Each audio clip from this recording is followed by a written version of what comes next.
Good afternoon বন্ধুরা, কেমন আছো? আশা করি সবাই ভালো আছো, আমিও ভালো আছি। চলো আজকে না এই যে পালং শাক করছি। পালং শাক, এই যে বড়িটা ভাজবো, এখানে বড়ি আছে কতগুলো। চলো রান্নায় যাই, রান্না দেখতে থাকো। পালং শাকটা বানাচ্ছি কেমন। কড়াই তেল দিয়ে দিলাম, একটু তেল দিলাম।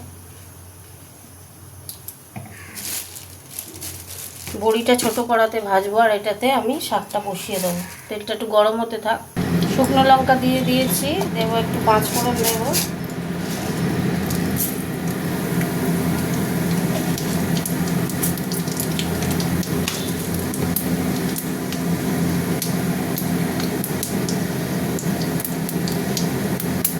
এবার দিয়ে দেবো পেঁয়াজ।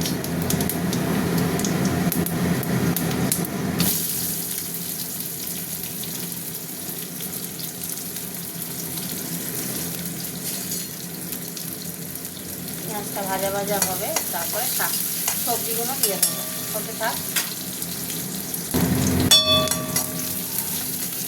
এবার আমি পালং শাকটা ঢেলে দিলাম।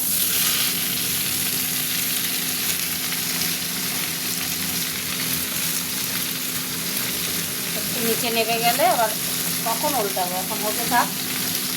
আচ্ছা, আমি এর উপরে হলুদ দিয়ে দিলাম আর দেবো একটু নুন ছড়িয়ে দেবো, তবেই হবে। নুন ছড়িয়ে দিলাম একটু, আর দুটো টমেটো দিলাম। শাকে টমেটো দিলে খেতে খুব সুন্দর লাগে, দারুণ লাগে। আর এইদিকে দেখো, বড়িটাকে ভেঙে নিয়েছি। হ্যাঁ, লাল লাল করে ভাজছি বড়িটাকে। বড় বড়ি ছিল, একটু ভেঙে ভেঙে নিয়েছি।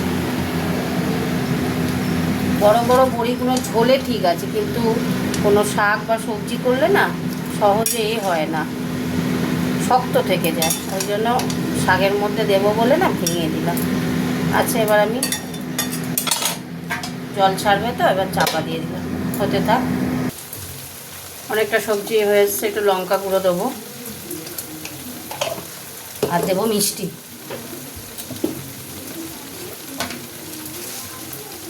চিনি দিয়ে দিলাম একটু। পালং শাক একটু মিষ্টি মিষ্টি না হলে ভালো লাগে না, তো নেড়ে দেবো। টমেটোগুলো ঘেঁটে দিতে হবে। সবজি সব সিদ্ধ হয়ে গেছে, সবজিগুলোকে ঘেঁটে না দিলে ভালো লাগবে না।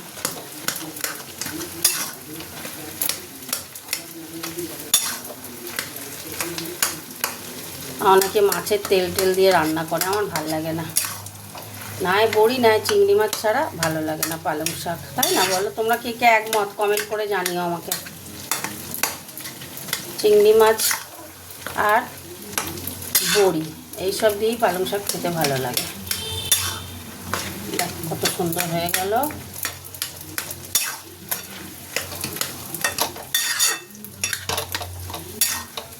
আর একটুখানি হবে, হতে থাক। শাক হয়ে গেছে, কয়েকটা লঙ্কা দিয়ে দিলাম। এবার বড়িগুলো দিয়ে দিলাম।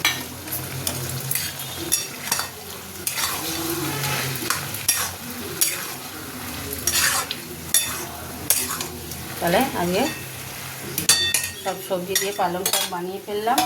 তোমরা কমেন্ট করে জানাবে। গ্যাস অফ করে দিলাম। চলো তোমাদের সাথে একটু কথা বলি। চলো, পালং শাক বানিয়ে ফেললাম, কেমন হয়েছে কমেন্ট করে জানিও। টাটা বন্ধুরা, কমেন্ট করো কেমন।